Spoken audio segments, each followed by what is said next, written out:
ಕಡಿತಗೊಳಿಸ್ತಾ ಇರೋಂಥದ್ದಿರ್ಬೋದು ಈ ಥರ ವಿಚಾರ ಏನು ಸಿದ್ದರಾಮಯ್ಯನವ್ರು ತಿಪ್ಪರ್ಲಾಗ ಹಾಕಿದ್ರು ಕೂಡ ಮೈಸೂರಿನ ಮೂಡ ಹಗರಣ ಮತ್ತು ವಾಲ್ಮೀಕಿ ಅಭಿವೃದ್ಧಿ ನಿಗಮದಲ್ಲಾಗಿರ್ತಕ್ಕಂಥ ಹಗರಣ ಇವೆರಡೂ ಸಿಬಿಐ ಕುಣಿಕೆಯಿಂದ ತಪ್ಪಿಸ್ಕೊಳ್ಳೋಕೆ ಸಾಧ್ಯ ಇಲ್ಲ.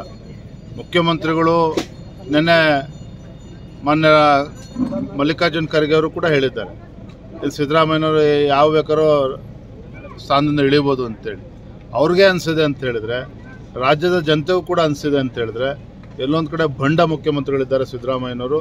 ಇವತ್ತಿಂಥ ಭ್ರಷ್ಟಾಚಾರದಲ್ಲಿ ಮುಳುಗಿರ್ತಕ್ಕಂಥ ಕಾಂಗ್ರೆಸ್ ಸರ್ಕಾರ, ಸಿದ್ದರಾಮಯ್ಯನವರು ಮುಖ್ಯಮಂತ್ರಿಗಳು ತಮ್ಮ ಸ್ಥಾನಕ್ಕೆ ರಾಜೀನಾಮೆ ಕೊಡಲೇಬೇಕಾಗ್ತದೆ. ಆ ಸಂದರ್ಭ ಈಗಾಗಲೇ ಬಂದಿದೆ. ಹಗರಣ ಜೊತೆಗೆ ಮುಖ್ಯವಾಗಿ FIR ಆಗಿದೆ ನಿರ್ಮಲಾ ಸೀತಾರಾಮನ್ ಅವ್ರ ಬಗ್ಗೆ.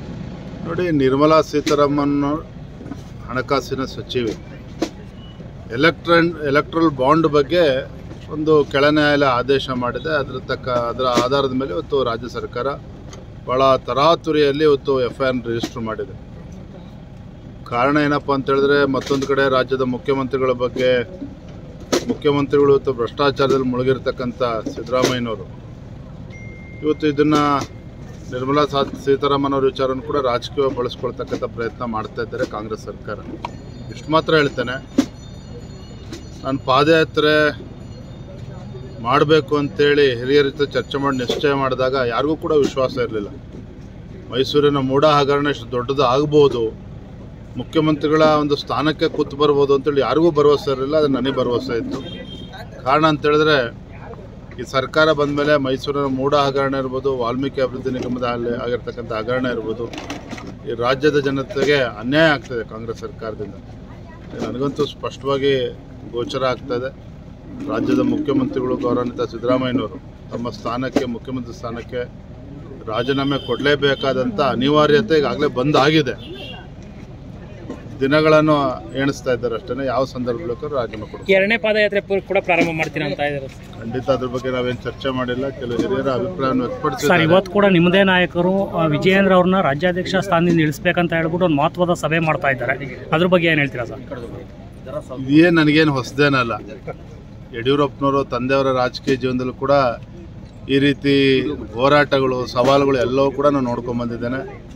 ನಾನೀಗ ರಾಜ್ಯದ ಅಧ್ಯಕ್ಷನಾಗಿ ಮೊದಲ ಬಾರಿ ಶಾಸಕ ಆಗಿರ್ತಕ್ಕಂಥ ಸಂದರ್ಭದಲ್ಲಿ ಅನೇಕ ಸವಾಲುಗಳು ನನ್ನ ಮುಂದೂ ಕೂಡ ಇದೆ. ಈ ಸವಾಲನ್ನು ಧೈರ್ಯವಾಗಿ ಎದುರಿಸ್ತಕ್ಕಂಥ ಶಕ್ತಿ ಆ ಭಗವಂತನಿಗೆ ದಯಪಾಲಿಸಿದ್ದಾನೆ. ಎಲ್ಲರ ಹಿರಿಯರ ವಿಶ್ವಾಸಕ್ಕೆ ತೆಗೆದುಕೊಂಡು ನಾನು ಅದರ ಪಕ್ಷವನ್ನು ಮುನ್ನಡೆಸ್ತಕ್ಕಂಥ ಏನೋ ಒಂದು ಜವಾಬ್ದಾರಿಯನ್ನು ನಮ್ಮ ರಾಷ್ಟ್ರೀಯ ನಾಯಕರು ನೀಡಿದ್ದಾರೆ. ಅದನ್ನು ಯಶಸ್ವಿಯಾಗಿ ನಿರ್ವಹಿಸ್ತೇನೆ. ಮುಂದೂ ಕೂಡ ತೆಗೆದುಕೊಂಡು ಹೋಗ್ತೇನೆ. ನಿಮ್ಮದೇ ಪಕ್ಷದಲ್ಲಿ ಈ ಥರ ಸಮಸ್ಯೆ ಯಾಕೆ ಅಂತ ಸರ್? ಸಮಸ್ಯೆ ಇರೋದೇ ಒಳ್ಳೇದ್ರಿ. ಸಮಸ್ಯೆ ಇದ್ದಾಗನೇ ಸಮಸ್ಯೆ ಅಂತ ಜೀವನದಲ್ಲಿ ಸಮಸ್ಯೆಗಳು ಇರಬೇಕು. ಸಮಸ್ಯೆಗಳು ಇದ್ದಾಗ ಅದನ್ನು ನಾವು ಮೆಟ್ಟಿ ನಿಲ್ತಕ್ಕಂಥ ಕೆಲಸವನ್ನು ಕೂಡ ಮಾಡಬೇಕಾಗ್ತದೆ. ನಮ್ಮಲ್ಲೂ ಕೂಡ ಸಮಸ್ಯೆಗಳಿದ್ದಾಗ ನಮಗೂ ಕೂಡ ಇನ್ನೂ ವಿಶ್ವಾಸ ಜಾಸ್ತಿ ಆಗ್ತದೆ. ಹಾಗಾಗಿ ಸಮಸ್ಯೆ ಬಂದಾಗ ಓಡಿ ಹೋಗ್ತಕ್ಕಂಥ ಜಾಯಮಾನ ಯಡಿಯೂರಪ್ಪನವ್ರದ್ದು ಅಲ್ಲ, ನಂದು ಅಲ್ಲ. ಹಾಗಾಗಿ ಎಲ್ಲವನ್ನೂ ಕೂಡ ಧೈರ್ಯವಾಗಿ ಎದುರಿಸ್ತೇನೆ, ಪಕ್ಷವನ್ನು ಮುನ್ನಡೆಸ್ತೇನೆ. ಅಷ್ಟೇ ಅಲ್ಲ, ಭಾರತೀಯ ಜನತಾ ಪಾರ್ಟಿಯನ್ನು ಮುಂದಿನ ದಿನಗಳಲ್ಲಿ ಸ್ಪಷ್ಟ ಬಹುಮತದೊಂದಿಗೆ ರಾಜ್ಯದಲ್ಲಿ ಅಧಿಕಾರಕ್ಕೆ ತರ್ತೇನೆ ಅನ್ನೋ ಸಂಪೂರ್ಣ ಭರವಸೆ ನನಗಿದೆ. ಮೌನ ತಪಸ್ವಿ ಜಡೆಯ ಶಾಂತಲಿಂಗೇಶ್ವರ ಮಹಾಸ್ವಾಮೀಜಿಗಳವರ ಅವರಿಗೆ ಒಂದು ಗೌರವವನ್ನು ಸಮರ್ಪಣೆ ಮಾಡ್ತಕ್ಕಂಥ ಒಂದು ಸುಸಂದರ್ಭ ಇವತ್ತು. ಅನೇಕ ಪೂಜ್ಯರು, ಸನ್ಮಾನ್ಯ BS ಯಡಿಯೂರಪ್ಪನವರು,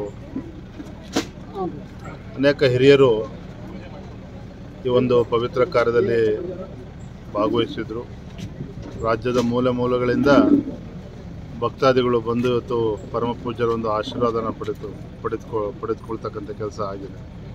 ತಮಗೆ ಗೊತ್ತಿದೆ, ಇವತ್ತು ಪರಮ ಪೂಜ್ಯರು ಮೌನದಿಂದಲೇ ಒಂದು ಸಮಾಜವನ್ನು ತಿರ್ತಕ್ಕಂಥ ಕೆಲಸವನ್ನು, ಸಮಾಜವನ್ನು ಸರಿದಾರಿಗೆ ತೆಗೆದುಕೊಂಡು ಹೋಗ್ತಕ್ಕಂಥ ಕೆಲಸವನ್ನು ಪರಮ ಪೂಜ್ಯರ ನೇತೃತ್ವದಲ್ಲಿ ಆಗ್ತಾ ಇರ್ತಕ್ಕಂಥದ್ದು. ಇಂಥ ಪರಮ ಪೂಜ್ಯರ ಒಂದು ದರ್ಶನ ಪಡೆಯೋದೇ ಒಂದು ನಮ್ಮ ಸೌಭಾಗ್ಯ.